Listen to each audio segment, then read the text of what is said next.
Welcome. Today, we're exploring how electrons moving near light speed are literally rewriting textbook chemistry. So what actually happens to a chemical bond when electrons travel that fast? Let's find out. Back in the Pauling era, bonds had strict identity cards, like sigma or pi. It was all static taxonomy. Think of a classic, perfectly symmetrical orbital neatly holding atoms together.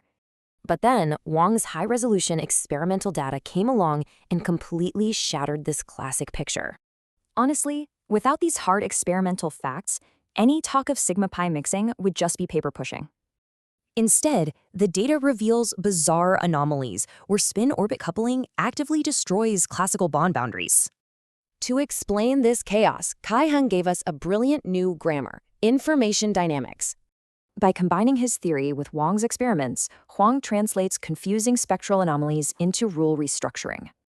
Just look at how a static, classic bond transforms into a smeared, mixed, relativistic orbital. The big takeaway? When relativistic effects are strong enough, those old identity cards become totally meaningless. We can actually measure this breakdown. Huang's mixing parameter quantifies exactly how much the rules collapse. Light elements keep their rigid rules, but for heavy elements, those boundaries just completely smear away. And orbital mutual information goes even further, measuring the exact degree of this wild sigma pi smearing. This proves the role restructuring isn't just random chaos, it's a smooth, continuous phase transition.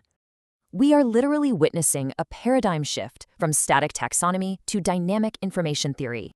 The true conserved quantity isn't the physical bond shape, but how information flows and reorganizes. In this final relativistic structure, the old rules are on.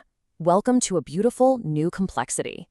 So here's a thrilling thought. How many other textbook chemistry rules will this new dynamic grammar rewrite?